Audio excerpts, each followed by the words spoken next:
ডাকসু নির্বাচন নিয়ম ভেঙে ভোট কেন্দ্রে ঢোকার অভিযোগ ছাত্রদল প্যানেলের ভিপি প্রার্থী আবিদুলের বিরুদ্ধে। ডাকসুর মধ্য দিয়ে নির্বাচনের ট্রেনে উঠল বাংলাদেশ, বলছেন উপদেষ্টা ফারুক। চাঁদাবাজি নিয়ে নিজ এলাকার বিএনপি নেতাদের চ্যালেঞ্জ ছুড়লেন সাজিশ। জানাবো দ্রুত নির্বাচনের পক্ষে বিএনপি দৃঢ় অবস্থান এবং সর্বশেষ জানাবো রায়ের বাজারে কিশোর গ্যাংয়ের সংঘর্ষ, যুবককে কুপিয়ে জখম। দর্শক শুনছিলেন সংবাদ শিরোনাম, এখন বিস্তারিত। ডাকসু নির্বাচন নিয়ম ভেঙে ভোট কেন্দ্রে ঢোকার অভিযোগ ছাত্রদল প্যানেলের ভিপি প্রার্থী আবিদুলের বিরুদ্ধে। নিয়ম ভেঙে ঢাকা বিশ্ববিদ্যালয়ের শারীরিক শিক্ষা কেন্দ্রে স্থাপিত ভোট কেন্দ্রে ঢুকেছেন ছাত্রদল প্যানেলের সহসভাপতি পদপ্রার্থী আবিদুল ইসলাম খান। সকাল 8:30টার দিকে শারীরিক শিক্ষা কেন্দ্রে স্থাপিত ভোট কেন্দ্রে জগন্নাথ হলের শিক্ষার্থীরা যে অংশে ভোট দিচ্ছেন সেখানে ঢোকেন আবিদুল ইসলাম খান। এ সময় তিনি অভিযোগ করেন, প্রার্থীদের জন্য বিশ্ববিদ্যালয় কোনো কার্ড করেনি, সে কারণে তাকে মেয়েদের হলের ভোট কেন্দ্রে প্রবেশ করতে দেওয়া হচ্ছে না। তিনি বলেন, ভোটটা উদযাপন করতে চাই, অভিযোগ করতে চাই না। নিয়ম ভেঙে ভোট কেন্দ্রে ঢোকার বিষয়ে আবিদুল ইসলাম খান বলেন, রিটার্নিং কর্মকর্তার অনুমতি নিয়েই ঢুকেছি। ভোট কেন্দ্রের দায়িত্বপ্রাপ্ত রিটার্নিং কর্মকর্তা কাজী মোস্তাক গাউসুল হক বলেন, প্রার্থীদের ভোট কেন্দ্রে প্রবেশের কোনো সুযোগ নেই। আমি জহুরুল হকের কেন্দ্রে ছিলাম, বিষয়টি জানি না, খোঁজ নিয়ে দেখছি। পরবর্তীতে জগন্নাথ হলের ভোট কেন্দ্রে সরাসরি কথা হয় কাজী মোস্তাক গাউসুল হকের সঙ্গে। তিনি বলেন, আমি এখানে আসার পর কাউকে পাইনি, আর কেউ ঢুকতে পারবে না। ডাকসুর মধ্য দিয়ে নির্বাচনের ট্রেনে উঠল বাংলাদেশ, বলছেন উপদেষ্টা ফারুকে। দীর্ঘ 6 বছর পর অনুষ্ঠিত হচ্ছে ঢাকা বিশ্ববিদ্যালয় কেন্দ্রীয় ছাত্র সংসদ ও হল সংসদ নির্বাচনের ভোট গ্রহণ। মঙ্গলবার সকাল 8টায় শুরু হয়েছে এই ভোট গ্রহণ, চলবে বিকেল 4টা পর্যন্ত। ভোট গ্রহণ শুরুর আগে থেকেই প্রতিটি কেন্দ্রে শিক্ষার্থীরা ব্যাপক উৎসাহ উদ্দীপনা নিয়ে দীর্ঘ লাইনে এসে দাঁড়িয়েছেন। তাদের কেউ কেউ ভোট দিয়ে কেন্দ্রে ত্যাগ করেছেন, আবার কেউ ভোট দিতে কেন্দ্রে আসছে। সকাল থেকে প্রতিটি কেন্দ্রে চোখে পড়ার মতো ভোটার উপস্থিতি লক্ষ্য করা গেছে। এদিকে ডাকসু নির্বাচন নিয়ে মন্তব্য করেছেন সাংস্কৃতিক বিষয়ক উপদেষ্টা মোস্তফা সরোয়ার ফারুকী।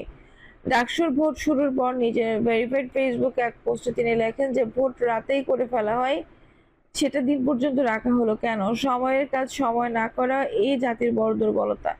তিনি আরো লেখেন, ডাকসু নির্বাচন উপলক্ষে লাইলাতুল ইলেকশনের জননী ব্যাংক লুটেরা, গুমের মাস্টার মাইন্ড বিডিআর শাপলা জুলাই ম্যাসাকারের প্রধান পরিকল্পনাকারী, বাংলাদেশের সবচেয়ে বড় স্বাধীনতা বিরোধী শক্তি খুনি হাসিনা যে কথা বলেনি। স্ট্যাটাসে তিনি আরো উল্লেখ করেন, ডাকসুর মধ্য দিয়ে ইলেকশনের ট্রেনে উঠলে গেল বাংলাদেশ, এরপর চলে আসবে জাতীয় নির্বাচনের ট্রেন। চাঁদাবাজি নিয়ে নিজ এলাকার বিএনপি নেতাদের চ্যালেঞ্জ ছুড়লেন সাজিশ। এবার নিজ এলাকার পঞ্চগড়ের বিএনপির নেতাকর্মীদের চাঁদাবাজি নিয়ে চ্যালেঞ্জ ছুড়ে দিয়েছেন জাতীয় নাগরিক পার্টির উত্তরাঞ্চলের মুখ্য সংগঠক সাজিশ আলম। তিনি বলেন, তার এলাকায় বিএনপি নেতাদের কর্মকাণ্ড প্রমাণ করার চ্যালেঞ্জ যদি থাকে দেওয়া হয়, তাহলে কারোর মুখে দেখানোর মতো অবস্থা থাকবে না। পোস্টে সাজিশ উল্লেখ করেন, সেদিন পঞ্চগড়ের মত বিনিময় সভায় বলেছিলাম, তেঁতুলিয়া উপজেলায় কিছু বিএনপি নেতাকর্মী নিয়মিত চাঁদাবাজিতে জড়িত, সাধারণ মানুষ তাদের উপরে অতিষ্ঠ, এতে তাদের কতিপয় সুবিধাভোগী কর্মীদের জ্বালা পোড়া শুরু হয়েছে। তিনি উল্লেখ করেন, প্রথমবার শুধু সতর্ক করেছিলাম, এখন আপনারা যদি এটা প্রমাণ করার চ্যালেঞ্জ করেন তাহলে মুখ দেখানোর মতো অবস্থা থাকবে কিনা সেটা একবার চিন্তা করে নেন। কারণ কত ধরনের অপকর্মের সাথে আপনারা জড়িত এবং কত পরিমাণ অবৈধ টাকা এই 1 বছর উপার্জন করেছেন সেটা আমার চেয়েও আপনারা ভালো জানেন। তেঁতুলিয়ার সাধারণ মানুষ আরো ভালো জানে। প্রমাণ হাজির করলে সেটা কিন্তু তেঁতুলিয়ার মধ্যে সীমাবদ্ধ থাকবে না, পুরো বাংলাদেশ দেখবে। মুখ কোথায় লুকাবেন সেই প্রস্তুতি নিয়ে রাখেন। তিনি আরো উল্লেখ করেন, বাংলা ওয়ান্থা স্থলবন্দর থেকে শুরু করে পাথরের ট্রাকে চাঁদাবাজি, রাতের আধারে অবৈধ ড্রেজিং মেশিন দিয়ে বালু ও পাথর উত্তোলন থেকে শুরু করে টেন্ডারবাজি নামে লুটপাট, বিভিন্ন প্রজেক্ট থেকে শুরু করে জেলার বাইরের ব্যবসায়ীদের থেকে মোটা অঙ্কের অর্থ কালেকশন সব প্রকাশ করা হবে। সার্জিস বলেন, কে কাকে দিয়ে কি করায়, কার ডান হাতকে বাম হাতকে, কার পরিবারের সদস্য কতজন জড়িত, সব তথ্যই প্রমাণ আছে। দ্রুত নির্বাচনের পক্ষে বিএনপি দৃঢ় অবস্থান। রাজধানী কাকরাইলে জাতীয় পার্টির কেন্দ্রীয় কার্যালয়ে ফের হামলা, ভাঙচুর ও অগ্নিসংযোগের ঘটনা ঘটেছে। পত্রপত্রিকায় প্রকাশিত খবর মোতাবেক গত শুক্রবার বিকেলে শাহবাগ মোড়ে অনুষ্ঠিত সংহতি সমাবেশ শেষে সন্ধ্যার দিকে গণ অধিকার পরিষদের নেতাকর্মীরা জাতীয় পার্টির কেন্দ্রীয় কার্যালয়ের সামনে দিয়ে যাওয়ার সময় এই হামলা চালায়। এর আগে গত শনিবার জাতীয় পার্টির কেন্দ্রীয় কার্যালয়ে হামলা ও অগ্নিসংযোগের ঘটনা ঘটে। জাতীয় পার্টিকে নিষিদ্ধ করার দাবিতে গণ অধিকার পরিষদের নেতাকর্মীরাই সেই হামলা চালায়। ওই দিন আইনশৃঙ্খলা বাহিনীর নির্বিচার মারপিটের শিকার হন গণ অধিকার পরিষদের সভাপতি নুরুল হক নূর। তিনি হাসপাতালে চিকিৎসাধীন আছেন। উন্নত চিকিৎসার জন্য তাকে বিদেশে পাঠানো হতে পারে। একটি রাজনৈতিক দলের শীর্ষ নেতাকে এভাবে পেটানো ও গুরুতর আহত করার ঘটনায় দেশ জুড়ে ব্যাপক প্রতিবাদ হয়েছে এবং দায়ী ব্যক্তিদের কঠোর শাস্তি দাবি করা হয়েছে। নুরুল হক নূরের আহত হওয়ার পর দেশের বিভিন্ন জায়গায় গণ অধিকার পরিষদের তরফে বিক্ষোভ সমাবেশ অনুষ্ঠিত হয়েছে। একই সঙ্গে জাতীয় পার্টির বেশ কিছু কার্যালয় আক্রান্ত হয়েছে। স্বৈরাচারের সহযোগী হিসেবে জাতীয় পার্টি কি ভূমিকা পালন করেছে তা কারোর অজানা নেই। ইতিমধ্যে সরকার ছাত্রলীগ নিষিদ্ধ করেছে, আওয়ামী লীগের কার্যক্রম নিষিদ্ধ করা হয়েছে, কিন্তু জাতীয় পার্টি ও 14 দলের শরিক দলগুলোর ব্যাপারে কোনো অবস্থা নেওয়া হয়নি।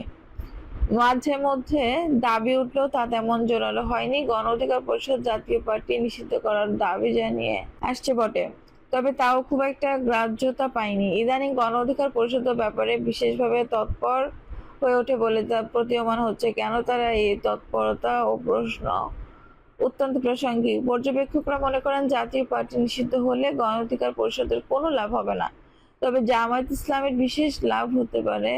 মতে জামায়াত পেছন থেকে সামনে ঠেলে দিয়েছে গণ অধিকার পরিষদকে। জাতীয় পার্টি যদি নির্বাচনে অংশ নেয় তবে জামায়াতের গুরুত্ব কমে যাবে। প্রশ্ন উঠতে পারে, রাজনৈতিক দলগুলোর নিজস্ব হিসাব নিকাশের স্বার্থ থাকা অসম্ভব নয়, কিন্তু অন্তর্বর্তী সরকারের কি স্বার্থ? সরকার কেন জাতীয় পার্টির অফিসে হামলা ভাঙচুর ঠেকাচ্ছে না? জাতীয় পার্টি নিষিদ্ধ কোনো দল নয়। স্বৈরাচারের সহযোগী হিসেবে তার বিরুদ্ধে সুনির্দিষ্ট কোনো অভিযোগ থাকলে তার জন্য অভিযোগের তদন্ত হতে পারে। তদন্ত অভিযোগ প্রমাণিত হলে তার বিরুদ্ধে ব্যবস্থা নেওয়ার প্রশ্ন উঠবে। যুক্তরাষ্ট্র থেকে অবৈধ বাংলাদেশিদের বের করে দেওয়া হচ্ছে, হাতকড়া পরিয়ে তাদের ফেরত পাঠানো হচ্ছে। এই সিদ্ধান্ত বাস্তবায়নের আগে অভিযোগ নিয়ে তদন্ত করা হয়েছে। মাহাদির পরিচয় দানকারী নুরুল পাগলা ভণ্ড প্রতারক ছিলেন, তাতে সন্দেহ নেই, কিন্তু তার লাশ কবর থেকে তুলে পুড়িয়ে ফেলা চরম নিষ্ঠুরতার পরিচয়। তার ভক্ত অনুসারীরা তার কবর নিয়ে পূজায় আয়োজন করেছিল। এই নিয়ে এলাকার লোকজনের মধ্যে অসন্তোষ ও ক্ষোভ তৈরি হয়েছিল। প্রশাসনকে এ ব্যাপারে তারা অবহিত করেছিল, আলটিমেটাম পর্যন্ত দিয়েছিল, কিন্তু প্রশাসন যথাসময়ে যথাযথ ব্যবস্থা নিতে ব্যর্থ হওয়ায় ঘটনার ভয়াবহ পরিণতি ঠেকানো সম্ভব হয়নি। একজন নিহত ও বহু মানুষ আহত হয়েছে। মব সন্ত্রাস এখন রাজনীতিতে কালচারে পরিণত হয়েছে। স্বরাষ্ট্র উপদেষ্টা সহ সরকারের অনেকেই মব সন্ত্রাস নিয়ে উদ্বিগ্ন প্রকাশ করেছেন। এক্ষেত্রে জিরো টলারেন্স দেখাতে অঙ্গীকার করেছেন। সরকার ত্রয়োদশ সংসদ নির্বাচনের সময় ঘোষণা করেছে দেশের মানুষ আগামী বছরের ফেব্রুয়ারির প্রথমার্ধে নির্বাচন অনুষ্ঠানের জন্য উন্মুখ হয়ে আছে। নির্বাচন কমিশন নির্বাচনের প্রস্তুতি চালিয়ে যাচ্ছে। নির্বাচন অনুষ্ঠানের প্রধান উপদেষ্টা দৃঢ় প্রতিজ্ঞ। তার উপর দেশবাসীর পূর্ণ আস্থা রয়েছে। নির্বাচন বানচাল করার অপপ্রচেষ্টা অবশ্যই চলছে। প্রধান উপদেষ্টা এমন আশঙ্কা ব্যক্ত করেছেন। তিনি সবাইকে সতর্ক থাকার আহ্বান জানিয়েছেন। নির্বাচনের বিকল্প নেই বলে মন্তব্য করেছেন এবং নির্বাচনের বিকল্প চিন্তায় দেশের জন্য ভয়াবহ পরিণতি ডেকে আনবে বলে উল্লেখ করেছেন। নির্বাচনের বিরুদ্ধে ষড়যন্ত্র দেশে বিদেশে যুগপৎভাবে চলছে। প্রতিটি স্বৈরাচার ও তার প্রভু দেশে ভারত কোনো মতেই নির্বাচন চাইছে না। নির্বাচন নির্ধারিত সময় হোক। রাজনৈতিক দলগুলোর মধ্যেও বিশেষভাবে জামায়াত ইসলামী ও এনসিপি নির্বাচন যথাসময়ে যাচ্ছে না অনেকের মতে। অন্তর্বর্তী সরকার এটা বেনিফিশিয়ারি। নির্বাচনের পূর্বশর্ত হিসেবে জামায়াত এনসিপি বিভিন্ন দাবি দাওয়া পেশ করেছে। এর মধ্যে সংবিধান সংস্কার, জুলাই সনদ ঘোষণা এবং জুলাই সনদ অনুযায়ী নির্বাচন, বিপিআর পদ্ধতি নির্বাচন ইত্যাদি। উল্লেখযোগ্য, নির্বাচন কোনো ধরনের পূর্বশর্ত ছাড়াই নির্বাচনে চাইছে। দেশের সার্বিক মঙ্গল, কল্যাণ ও স্থিতিশীলনের জন্য নির্বাচনে এই মুহূর্তে সর্বোচ্চ অগ্রাধিকার। আইন শৃঙ্খলা উন্নয়ন, গণতন্ত্র উত্তরণ, অর্থনৈতিক বিকাশ ও সামাজিক স্থিতিশীলতার জন্য নির্বাচন অবশ্যই দ্রুত হতে হবে। বিনিয়োগের জন্য দেশি বিদেশি বিনিয়োগকারীরাও নির্বাচনের জন্য অধীর আগ্রহে অপেক্ষায় আছে। বিনিয়োগ হলে শিল্পায়ন, কর্মসংস্থান হবে। এসব দিকে বিবেচনায় রেখে বিএনপি সংবিধান সংস্কার, জাতীয় পার্টি নিষিদ্ধ করা ও পিআর পদ্ধতিতে নির্বাচনের বিপক্ষে অবস্থান নিয়েছে। এই বাস্তবায়িত সিদ্ধান্ত ও অবস্থানের জন্য আমরা বিএনপিকে ধন্যবাদ জানাই। দর্শক, এই ছিল এখনকার সর্বশেষ সংবাদ। নিশ্চয়ই ভালো লাগলে অবশ্যই একটা লাইক দিন, কমেন্ট, আপনার মূল্যবান মতামত জানান। সবসময় পাশে থাকতে সাবস্ক্রাইব করে বেল বাটনটা অন করে রাখুন। ধন্যবাদ।